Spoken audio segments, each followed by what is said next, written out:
Bonjour à tous et bienvenue sur Totis dans cette vidéo dédiée au DUST, préparateur technicien en pharmacie.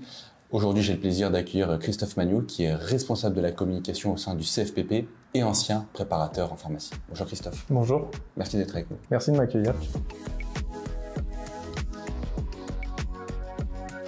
Pour commencer, Christophe, est-ce que vous pourriez vous présenter? Alors, je suis Christophe Magnoul, je suis le responsable de la communication d'une école qui s'appelle le Centre de formation professionnelle de la pharmacie à Paris, communément appelé Planchat, pour la rue Planchat. J'ai la particularité d'avoir été ancien élève dans cet établissement et je suis moi-même préparateur en pharmacie et je suis également formateur et responsable de la communication au sein de l'établissement. Très clair. Merci en tout cas d'être avec nous aujourd'hui. Alors, pour comprendre un petit peu pour les lycéens et lycéennes qui regarderont cette vidéo, est-ce que vous pouvez nous présenter de manière un peu plus large ce qu'est ce DUST?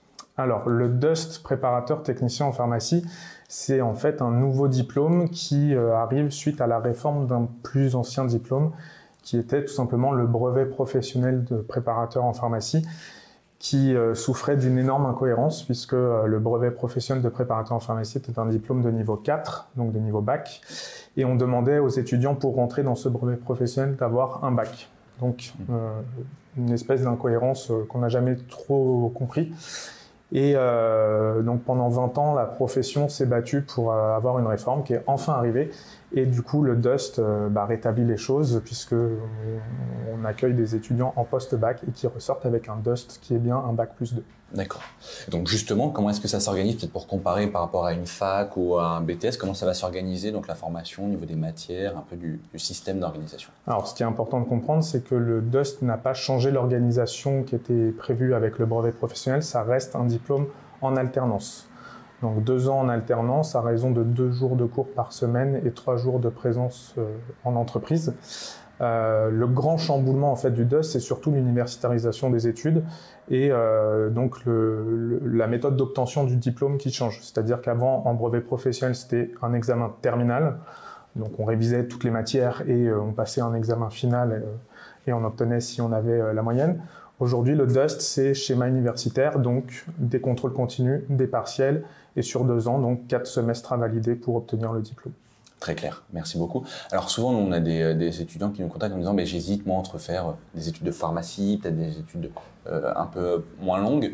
Est-ce que vous pouvez un peu nous dire en quoi vont consister ces études? Quel type de métier, de matière va-t-on étudier? Alors, si on choisit de s'orienter en pharmacie, il y a déjà un choix de métier effectivement à faire, c'est est-ce qu'on veut devenir pharmacien ou préparateur en pharmacie? Ce sont 2 études totalement différentes. Les études de pharmacien donc, qui suivent la PASS ou la LAS et donc les 6 années d'études de pharmacie pour devenir pharmacien, et après là il y a encore même des voies différentes. Les études de préparateur technicien en pharmacie mènent à un métier qui est préparateur technicien en pharmacie. Et le préparateur technicien en pharmacie, c'est le bras droit du pharmacien.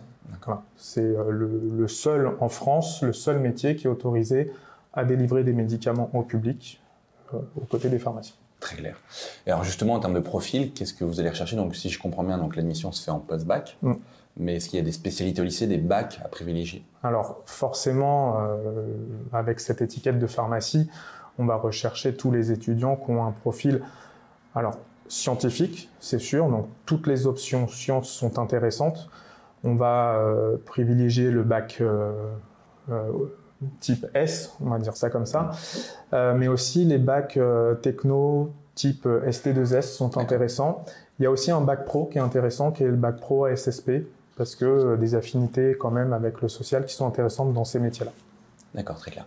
Donc à l'issue de cette formation, on a compris, on va plutôt travailler dans le domaine de la pharmacie. On sera bras droit du pharmacien. Est-ce qu'après, il y a d'autres possibilités? Est-ce qu'il y a des spécificités, je sais pas, d'exercice dans des hôpitaux, dans des officines? Alors, c'est vrai que le DUST, préparateur technicien en pharmacie, à 90%, les alternants vont faire le choix de...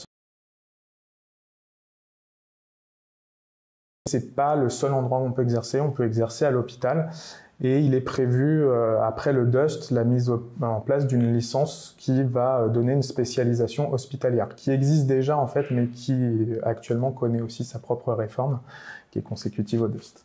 D'accord. Et ce que vous m'aviez dit avant le début de la vidéo, donc vous êtes aussi donc conventionné en partenariat avec l'université de Paris-Cité et Saclay? Oui. Alors le DUST se fait avec 2 universités Paris-Saclay, Paris-Cité, avec les 2 facultés de pharmacie.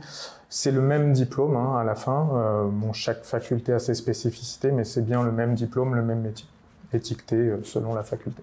Donc chaque année, vous lancez une enquête un petit peu pour savoir comment se déroule l'expérience étudiante au sein de votre établissement. Qu'est-ce que vous avez à nous dire et sur quoi vous allez essayer de vous améliorer?